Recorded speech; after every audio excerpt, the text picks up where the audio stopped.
Welcome to my channel, Veterans Legacy.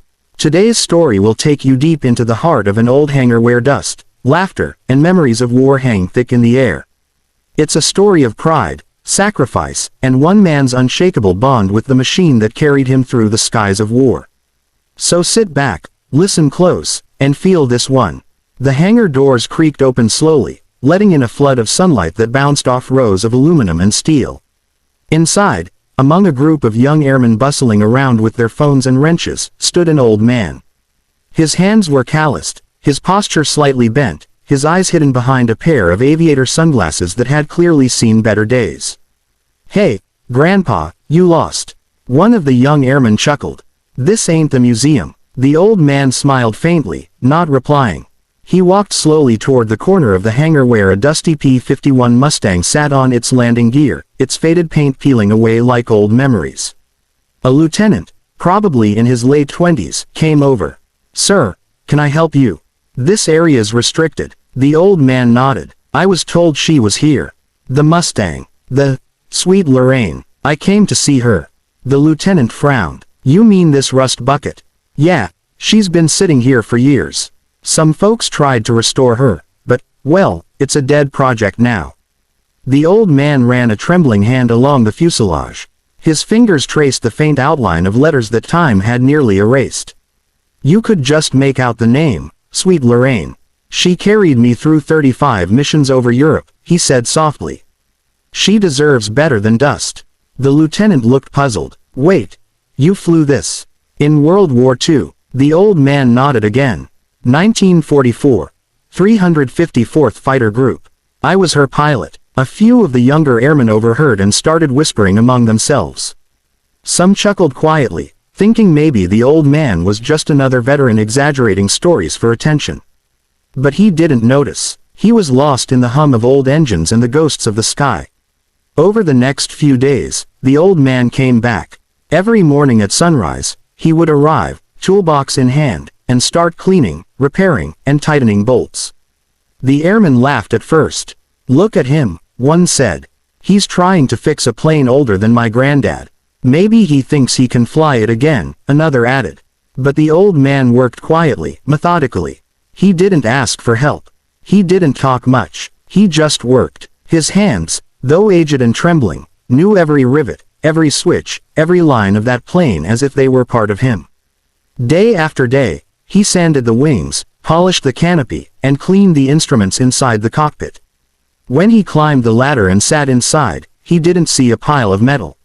He saw a memory, clouds, flak bursts, and the sound of a Merlin engine roaring to life. Some nights, he'd stay late. The others would leave, the hangar lights dimmed, and the sound of a small radio would echo, old swing tunes from the 1940s. Sometimes, the old man would just sit there, eyes closed, tears tracing the wrinkles on his face. One morning, when the airmen arrived, they found the old man already there again, tightening a panel under the wing. The lieutenant walked up, coffee in hand. "Morning, sir," he said, half respectfully now. "You sure you should be doing all this alone?" "I've done harder things," the old man said with a faint smile. "Besides, she needs me." The lieutenant watched him for a moment, curiosity growing. "You really flew her, huh?" "Yes, I was 21 when I took her up for the first time. Back then, she gleamed like silver fire. They said she was too fast, too fierce for her own good. But she was perfect to me." He paused, eyes distant. "I named her after my girl, Lorraine. She wrote me every week. Said she'd wait forever. I promised her I'd come home." The hangar fell silent for a moment. The lieutenant didn't say anything. He didn't have to. The air around them carried the weight of that promise. Weeks passed. The old veteran's work started to show. The P-51's metal shimmered again under the morning sun. Her nose art, carefully restored, showed a pin-up girl smiling beside the name Sweet Lorraine. The laughter from the younger airmen had faded now. In its place came quiet respect. Some even started to lend a hand, holding tools, fetching parts, asking questions about the plane and the war. One afternoon, as the old man was painting the tail number, one airman asked, "Sir, did you ever shoot down anyone?" The old man paused. "I shot down 3, but I never celebrated it." He sighed. You see, every time I brought one down, I thought about the boy on the other side, probably just like me. Scared, doing what he was told. None of us wanted to be heroes. We just wanted to go home. Silence again. The hum of the hangar filled the space. Finally, after 2 months, the day came. The restoration was complete. The Mustang stood proud, gleaming silver, her propeller polished to a mirror shine. She looked ready to fly again. The base commander himself came to see it. The young lieutenant stood beside the old veteran, who wore his old leather jacket now, faded, cracked, but still bearing the squadron patch. She's beautiful, the commander said. You did a hell of a job. The old man smiled, eyes moist. She was always beautiful. I just helped her remember. As the ceremony went on, one of the airmen brought out a display case. Inside, they had mounted a pair of silver wings, the veteran's old combat wings, which he had left in a locker decades ago. The lieutenant handed them to him. We found these in the archives. They were listed under your name. Thought you might want them back. The old man stared at them, his fingers trembling. He looked up, eyes glistening. These were the last thing Lorraine pinned on me before I shipped out. He turned, looking at the young men and women gathered around. You all fly machines I could never dream of.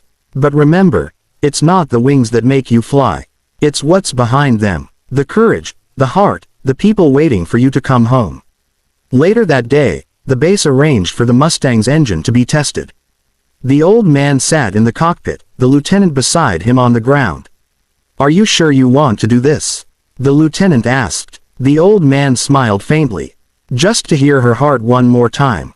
The hangar doors opened, sunlight spilling over the polished silver. The old man flipped a few switches, turned the magnetos, and pressed the starter. For a second, nothing happened. Then, roar. The Merlin engine came alive, the sound shaking the walls and echoing across the base. The airmen cheered, the commander saluted, and the old man, he closed his eyes, feeling every vibration, every memory. Tears streamed down his cheeks. That's her, he whispered. That's my sweet Lorraine. When the engine finally shut down, the old man sat still for a long moment. Then he slowly stepped out of the cockpit. The lieutenant helped him down. You okay, sir? The old man smiled, looking at the plane one last time. Better than I've been in years. That night, the hangar was quiet again. The lights dimmed, and the Mustang rested under a silver tarp. The old man's tools were neatly packed away in a small box beside her. The next morning, when the lieutenant came in, he found the box still there, but the old man wasn't. On the pilot's seat, under the glass canopy, lay his leather cap, his goggles, and his combat wings. A note rested beside them. It read, "Greater than, for those who still fly. Keep her spirit in the sky. Tell her I kept my promise. I came home." The lieutenant swallowed hard. He folded the note and placed it against the instrument panel. Then, standing at attention, he saluted. Outside, the sun rose over the base, its light reflecting off the silver wings of sweet Lorraine. And in that quiet hangar, it felt, just for a moment, like the old veteran was still flying.